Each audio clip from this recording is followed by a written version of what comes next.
السلام عليكم ورحمة الله. ازيكم عاملين ايه؟ يا رب تكونوا بخير وفي اسعد احوالكم. كل سنة وانتم طيبين بقى. النهاردة ليلة النص من شعبان، يا رب كلنا كده ندعي ربنا ان ربنا كده يبلغنا رمضان ويدينا الصحة والستر اهم حاجة. وربنا يعيننا طبعا على اللي احنا فيه. بصوا انا النهارده عملت لكم مهلبيه جميله قوي. بس كلكم هتفتكروها ان دي قمر الدين.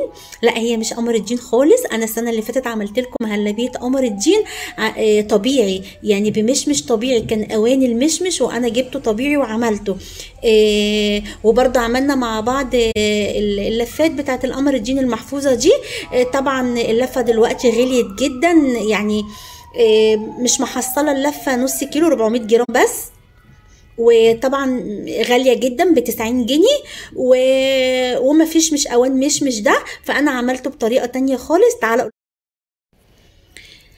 انا خلاص خلصت الاطباق بتاعتي اهي. هنسيبها بقى تبرد شويه. عايزه تحطيها في التلاجة حطيها في التلاجة. مش عايزه خلاص سيبيها بره عادي. هي يعني هتبقى هتمسك لوحدها، هتتمسك لوحدها لان طبعا الدنيا ساقعه. آه،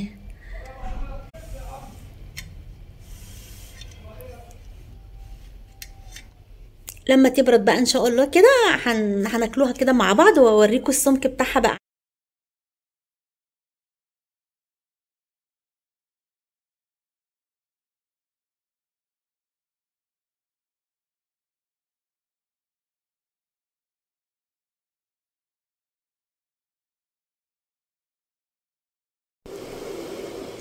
دول 2 كيلو برتقان. برتقان ده بلدي مش بسرة ولا سكري. دول 2 كيلو برتقان بلدي. يعني رخيص الكيلو ب6 جنيه.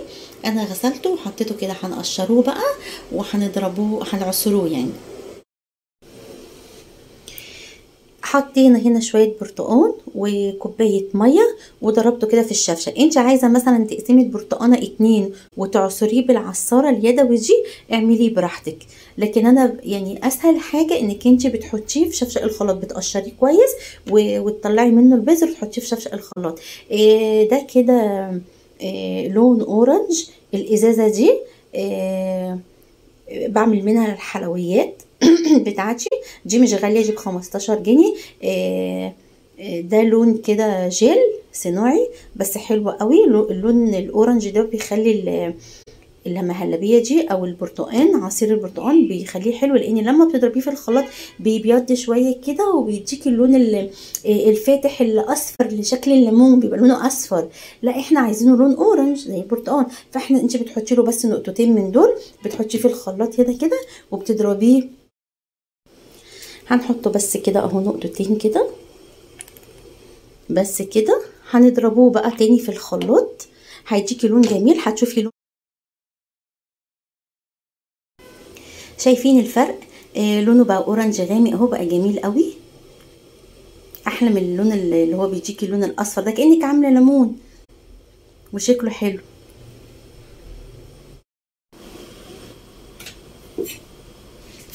هنصفيه بقى كده هنا في المصفى دي. وبعد ما نصفيه في المصفى دي هنصفيه مرة تانية في منخل او شاشة عشان ما يبقاش فيه اي شوائب. شايفين انا صفيته اهو. شايفين التفل بتاعه؟ بصوا اهي. طبعا انا صفيته مرتين عشان يكون العصير خالي من اي شوائب. شايفين؟ كل ده لو صفيتيه مره واحده بس ده هيبقى في العصير بتاعه، لكن انا بصفيه مرتين. واهم حاجه لما تضربي البرتقال ما تضربهوش بالقشر بتاعه عشان ما يمررش. قشريه واضربيه.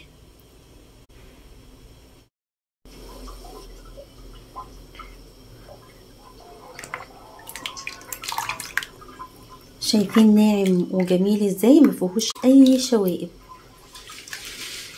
ولونه كمان لونه جميل جدا. هو بس طبعا انتوا عارفين دايما كاميرات الموبايل دي بتظلم اللون.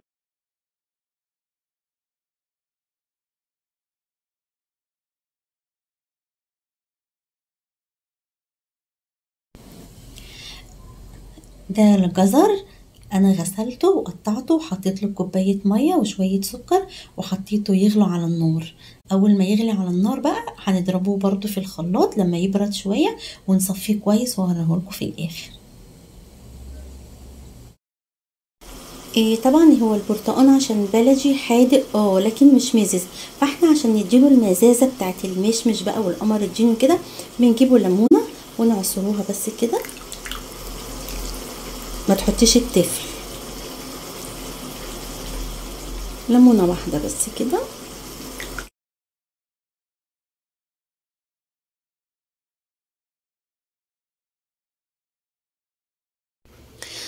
ضربت الجزر اهو بعد ما سلقته وبرد شويه كده صغيره، رحت جايه ضرباه ورحت جايه هنحطه هنا برضو هنصفيه. كل حاجه لازم تصفيه عشان تطلع منك حاجتك ناعمه كده وحلوه.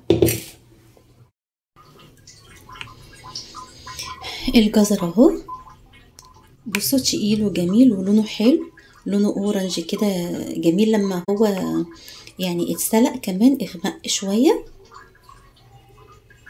وتقيل اهو. هناخده بقى نحطه كده على عصير البرتقال ده اهو، نصفه كده بسم الله.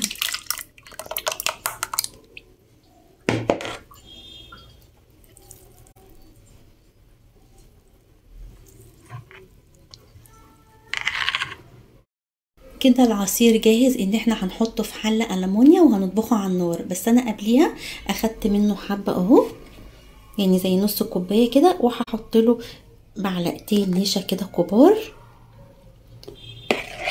وندوبوه كده. نقلنا العصير اهو في حله، وادي شويه العصير التانيين اللي احنا اخدناهم حطينا عليهم نشا، هنحطهم هنا على البارد من قبل ما يغلي، من قبل اي حاجه لازم تحطيه كده وهو لسه يعني سقعين قبل ما يسخن على النور.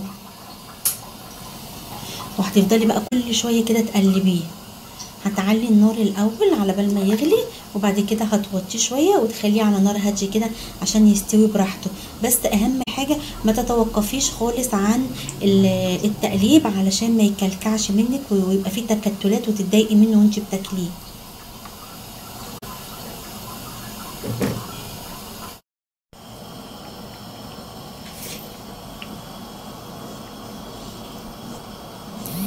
هو خلاص كده استوي.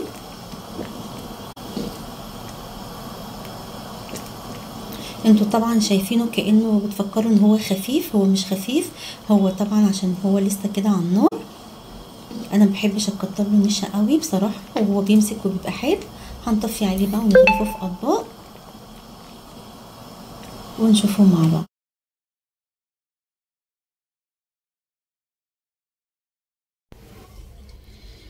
طبعا علشان احنا ايدينا فيه على طول من ساعه ما حطيناه على النار، ما فيهوش اي تكتلات ولا اي حاجه، وناعم وجميل اهو، ما فيهوش اي شوائب ولا حاجه مكلكعه ولا اي حاجه. جميل اهو، لونه جميل وريحته حلوه قوي. طبعا ده ما تحطلوش ولا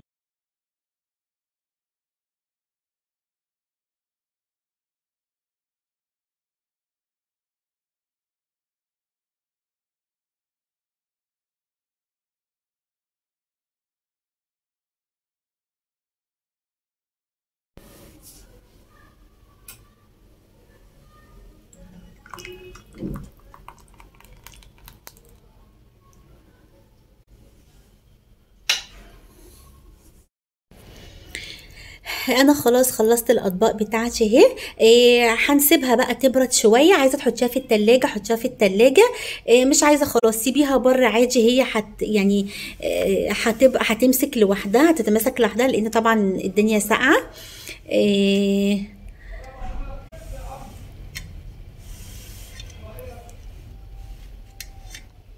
لما تبرد بقى ان شاء الله كده هناكلوها كده مع بعض واوريكم السمك بتاعها بقى.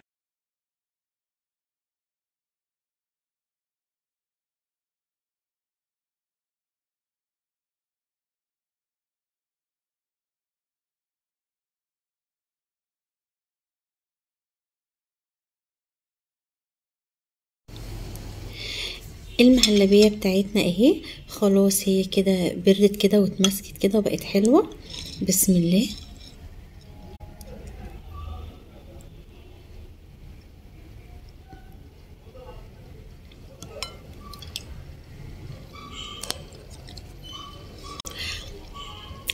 احي والله العظيم روعة، ولا تفرقيها اي حاجة عن القمر الديني الحقيقي.